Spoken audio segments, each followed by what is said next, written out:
In the 90s, I worked as a television producer. Here's why I quit. It's a popular belief that the television industry is a big incestuous cabal of dirty dealings and messes swept fastidiously under the rug. As a person who's worked in pretty much every job that business has to offer, from collecting the coffee to full-on producing and directing, I have no intention of dispelling any of those notions. The whole game is a goddamn toxic mess, and I'm glad I got out of it. But let me tell you, it's what they don't release to the public that's so much worse. There are a million stories about people getting eaten by the machine, chewed up and shat out on the sidewalk to bake in the LA sun. Countless budding writers, aspiring starlets, and big, glitzy personalities have been crushed under the collective boot of the business I've long been a part of. But I'll leave those for the tabloids. I'm not here to spill the beans on the heroin addiction of a 90s child star, or the breakdown of numerous pop princesses after they've been built up and knocked down by the latest groundbreaking talent show. I'm just here to talk about Colleen Fairweather. She was slated to be NBC's Golden Girl in the 90s, a screen presence with brains, charm, and versatility. There was a certain magic to Colleen that hadn't quite been seen before or since, and she was one of those rare people in show business who, I was sure, despite all the cutthroat politics of it all, would have her pick of the networks. I was lucky to work with her on a handful of projects, and I can attest to the peculiar magnetism she had. Let me guess. At this point, you're probably wondering, if she's all that, why haven't I heard of her? We'll get to that, don't worry. Colleen had a handful of minor roles on talk and variety shows, though I believe those episodes of their respective shows have been cut from syndication. Bring up the name Colleen Fairweather to Letterman, and I guarantee you the old bastard will get misty. That's the nature of the trade. When you're someone like her, everyone knows you. And when you're someone like her, everyone is equally willing to deny your existence once you've gone. That's showbiz, kid. My brushes with Colleen were mostly relatively transitory. Just little hellos and how's it goings whenever we crossed paths. My last major professional interaction with her was a production role on a pilot that had been her baby since long before she got into the television business. She told me she had the idea copyrighted since her mid-20s. Anyone else who pulled something like that would get laughed out of town, but not her. She added a certain gravitas to everything she pitched. It's gonna be big, Mike. Her voice full of that trademark unwavering confidence. It's new, it's fresh, it's the enema television needs right now. Are you sure it's not a little, I don't know, esoteric? I remember asking while reading the written pitch over again. Esoteric? Nothing esoteric about it, Mike. Fear is in the blood of the American people. We love it. We feed on it. All right, Lovecraft, calm down. Look, I have faith in the fact that you could execute it, but I have no idea how we're going to sell this thing to the network. It could destroy our credibility. Not if it's true. This gave me pause. The thing is, Mike, the American public is getting sick of being drip-fed celebrity gossip and fluff pieces like they're on some kind of shitty IV. That's what all the other talk shows are doing. We can release something really impactful here, Mike. Something that can change the game. Well, Colleen, you said it yourself. Only if it's true. No network will buy some jack-off host screaming at pretend spooks. Time would later prove me wrong on that one, as a quick browse through modern entertainment channels will easily tell you. You're gonna have to give me a leap of faith on this one, Mike. I've got a contract, something special, something real. We just need to produce a pilot, that's it. I guarantee you the network will be on it like flies on shit. I reclined in my chair and sighed, rubbing a hand across my already balding cranium. There could sometimes be an unsettling intensity to her, perhaps just a symptom of overconfidence, but she was a hard person to say no to. In another life, she could have been a dictator on some tin-pot nation in the Pacific. Okay, I said with a sigh, finally breaking. But on your head be it if this thing gets rejected. Don't expect me to take the fall for Casper the Friendly Fucking Ghost. She nodded and smiled, knowing that she'd gotten what she wanted. It was going to be called Fairweather Nightmares, a talk show with guests who weren't celebrities, but people who have had brushes with the frightening, gruesome, or paranormal. The serial killer victim that got away, the alien abductee, the person who had irrefutable evidence that their house was haunted by a malevolent spirit. If it had been pitched to me half a decade earlier, I wouldn't have given it a second thought. But the X-Files craze had been sweeping the nation, and paranormal fuckery seemed to be the flavor of the month. The show would have been an okay cash grab if it could be produced cheaply, just making a quick buck off the American zeitgeist. But she didn't see it like that. No, she wanted it to be some groundbreaking landmark of television, rather than the corny ratings ploy I was looking at. Perhaps back then she saw further than I, but looking back, we were both deluded. I got a crew cobbled together and had a set designed to Colleen's specifications. I've got to admit, for someone who seemed made for television on the outside, the more you talk to her, the more you realize that her actual disposition was planted pretty firmly in the alternative. She wanted the set to be minimalistic, largely black and framed by long red drapes on either side. She was also very specific about the paintings she wanted on the wall behind the tarnished leather sofa where the guests would sit. Bosch, Munch, Goya. Real weird shit. Part of me knew that, in the very slim possibility that the network would be interested in the show, they'd definitely ask for some set changes. I would have sympathized with that. Just standing there, looking at it from behind the camera, I felt like I was having some kind of weird fever dream. No exec with his head screwed on straight would believe that the American public was ready for Twin Peaks, the talk show. Colleen was different, though. She was in her element. That strange woman. She turned up on recording day like she was walking on air. This huge, clownish smile painted across her face. I barely even noticed that she had a miserable-looking family in tow when she walked into our section of the soundstage. It's perfect, she said, an almost sing-song quality to her voice. I knew you'd pull through for me, Mike. Yeah, well, I hope you can do the same, I said. I've been losing sleep over this goddamn thing. The family that Colleen had brought in were far too young to be hers. The two parents couldn't have been out of their 20s, and the little girl with them looked about 7. I knew from the outset that there was something odd about her. She seemed so gaunt, so empty. Ashen skin and hollow cheeks, like she was malnourished. And, who are your friends, Colleen? I asked, trying to disguise the nervousness in my voice. Oh, these are the Baxters. They're our first guests. Right. Pleasure to meet you all, I said, though I wasn't really feeling it. So, what's it with you? Alien abduction? Haunted house? They all looked at each other confused and frightened, like a drunk driver who had just been asked to take a breathalyzer test. Colleen always spoke on their behalf. You'll see, she said, with another dangerous smirk. When will we be ready to record? Give us 5 and then we'll see what we can do. I won't talk you through sound tests, lighting, and the makeup process, because those details are not essential to the story. Perhaps I should be telling you that I had a funny feeling, that some part of me knew this broadcast was damned from the outset, but it'd be a lie on both counts. The only reservations I had were about the state of the little girl's health, and how that'd turn out on camera. But all other worries were muted by the very tangible fear that my career could take a hit if Colleen's passion project tanked. Even when Colleen was sitting in that desk and the camera was about to start rolling, I was having terrible visions of myself passing fries over the counter at McDonald's after decades of hard work to get where I was then. However, those worries quickly dissipated when filming began. Colleen, like many great talk show hosts, opened with a monologue, but hers sounded like it should have been delivered by Vincent Price rather than Conan O'Brien.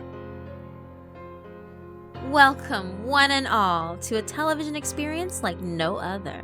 She began gesturing grandly like a circus ringmaster. All great television crosses boundaries, It's a fact of life. Talk shows cross personal boundaries, giving information about one person to another.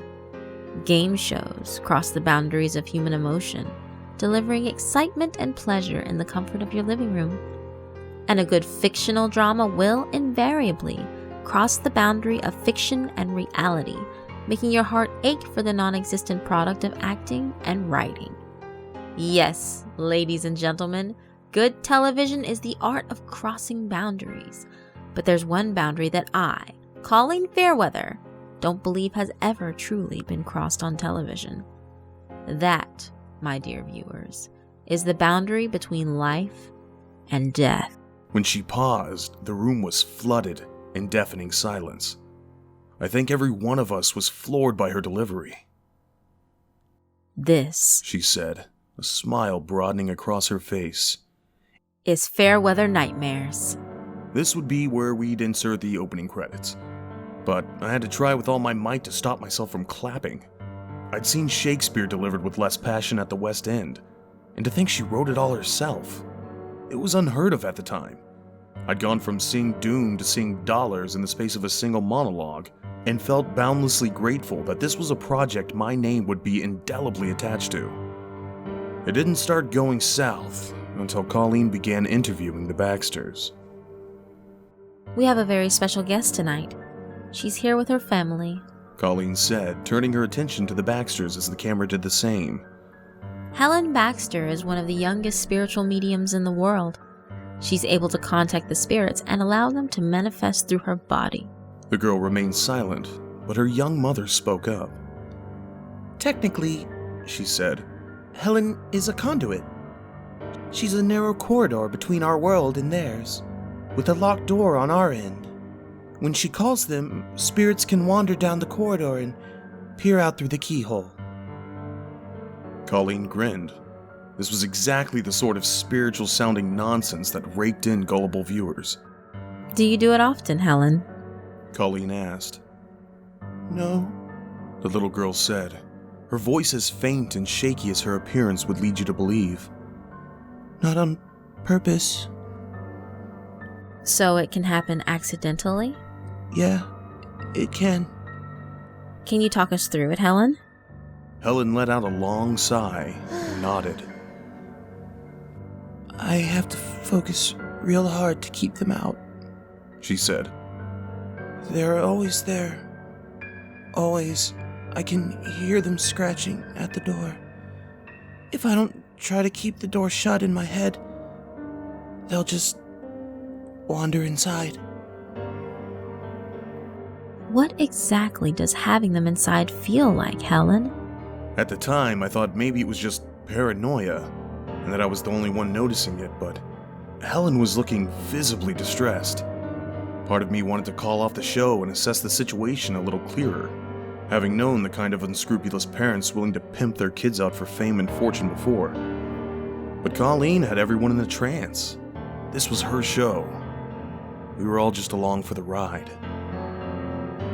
It feels like being in the center of a crowded room, and you can't do anything, even if you want to.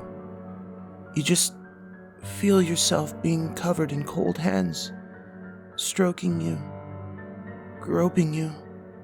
You try to scream, but the sound never comes out.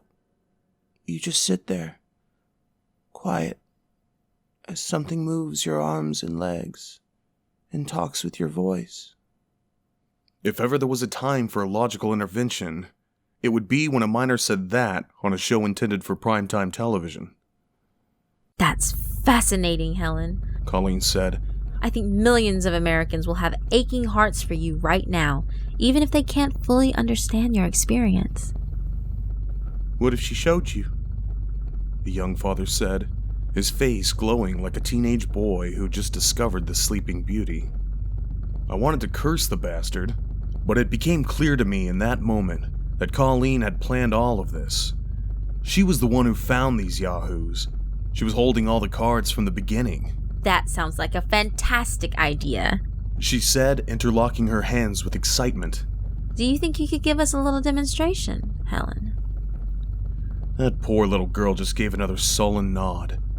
She was about to be humiliated on national TV. You heard it here first, folks. Authentic contact with the spirit world. Not bad for the pilot, is it? They all laughed it off like hyenas. The charm was lost on me now. Well, whenever you're ready, Helen. We don't wish to rush you. I expected the cliche playbook. We've all seen The Goddamn Exorcist. I was practically holding a bingo card while I waited for it to all unfold. Maybe she'd speak in tongues, or start swearing and convulsing. Maybe she'd get her eyes to roll back into her head, or she might even puke if she was particularly dedicated to the ruse.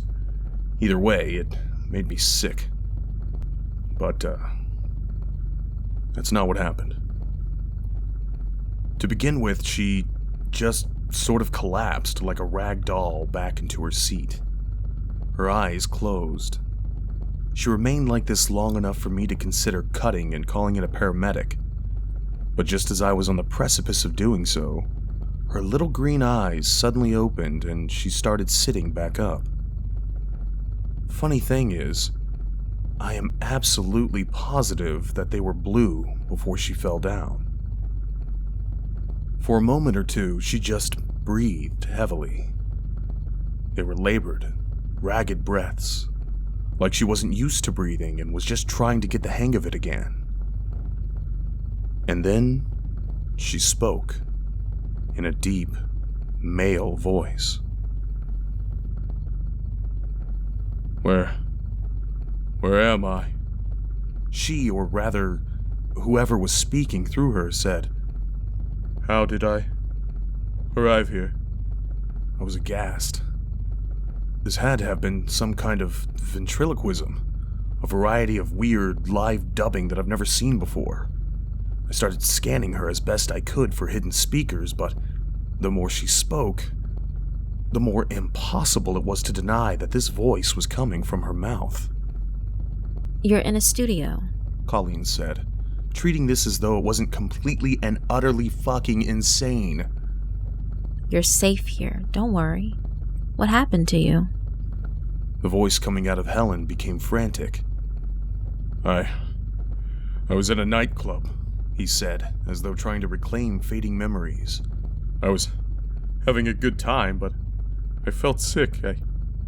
I went outside to get some fresh air, and a guy asked me for my wallet. I tell him I've not got any money. I tell him to leave me alone, but he pulls out a knife, and I go to scream to alert someone of what's going on, but he just... He sounded like he was on the edge of tears by then. Helen's facial expressions matched his terrified rantings. He just stuck it in my neck, and I fell down. God, I was bleeding. There was so much blood. I could feel my life leaving me. Then there were all these hands. They were pulling me out of my body and into the deep, cold black. They were doing things. Such terrible things. I don't want to go back. Please don't make me go back. Suddenly, without warning, Helen erupted into a long and hideous scream before collapsing back on the sofa. When she awoke, her eyes were blue again, and her voice had returned to normal. That was incredible, folks, Colleen said. Even her normally infallible confidence seemed to have been rattled by what we'd all just witnessed. A live communique from the spirit world. I don't think we've ever seen anything like it. Helen Baxter looked like she had just run a marathon in metal shoes. She was a thin, pale waif before the incident, but afterwards she looked like a noodle with celiac disease. I was a hair's breadth away from calling the whole thing off and getting an ambulance on the phone. Now, for the good people tuning in a little late, Helen, Colleen said, some spark ignited by the potential for fame burning away behind her eyes. Do you think you could do it again? I don't think I should. She practically whispered. I promise it'll only be once more, sweetie, and then we'll be done for the rest of the interview. I'll call in my next guest and you can have a nap in the break room. Helen looked to her parents, perhaps hoping that they'd defend her from Colleen's demands. Her hopes were quickly shattered when they just grinned and nodded. Negligent bastards. Go on, sweetie. You can do it. Her mother quietly encouraged. Finally, Helen resigned herself to the uncomfortable process and gave another long sigh. A moment or so later, she collapsed back into the sofa again, preparing to rise with a different identity. It took her a little longer to wake up this time. Something was unquestionably wrong. When she did wake up, and her eyes fluttered lazily open, they weren't blue, nor were they green, brown, or gray. They were a deep piss yellow.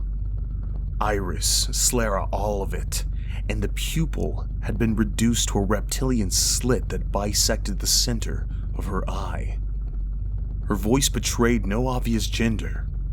It was deep, guttural, and above all else, impossibly cruel. It was a sound altogether difficult to realistically describe. It's good to be back.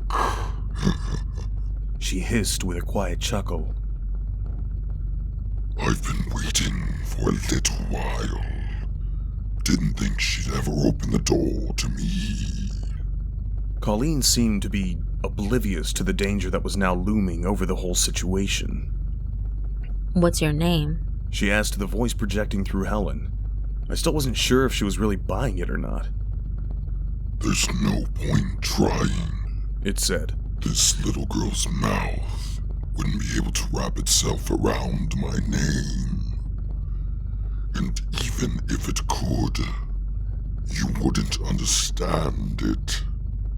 Can you tell us who you are? Colleen asked instead. You ask a lot of questions, don't you? It asked back. Does that gratify you, Colleen? Give you some illusion of purpose? I'm trying to be civil here.